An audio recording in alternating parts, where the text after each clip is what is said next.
Baie mense wat in evolusie glo dat daar ook intelligente lewe op ander planete is. Die gedagte daaraan word ondersteun deur flieks van besoekers uit die buitenste ruimte.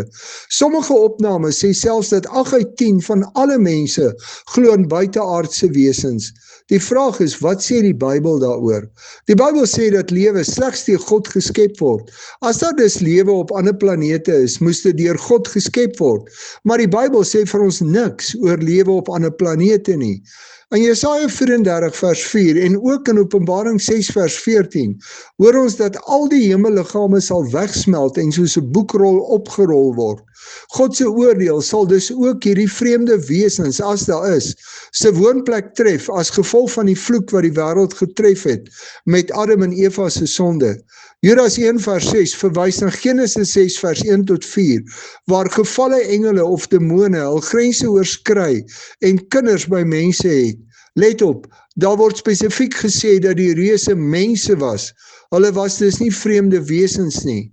Ons hoor vandag al meer van vreemde, vleiende voorwerpe. Dink oor 2 Tessalonisense 2 vers 9 tot 11, wat sê dat die verskyning van Satan met groot magsvertoon, vals tekens, wonders en misleiding gepaard sal gaan. Baie van hierdie verskynsels met hierdie vreemde, vleiende voorwerpe kan dus ook misleiding van Satan wees om ons weg te lei van God af.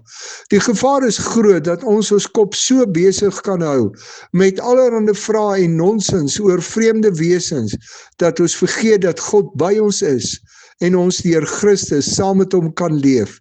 Is jou kop besig met vreemde wesens of is jou kop besig met jou lewe saam met God?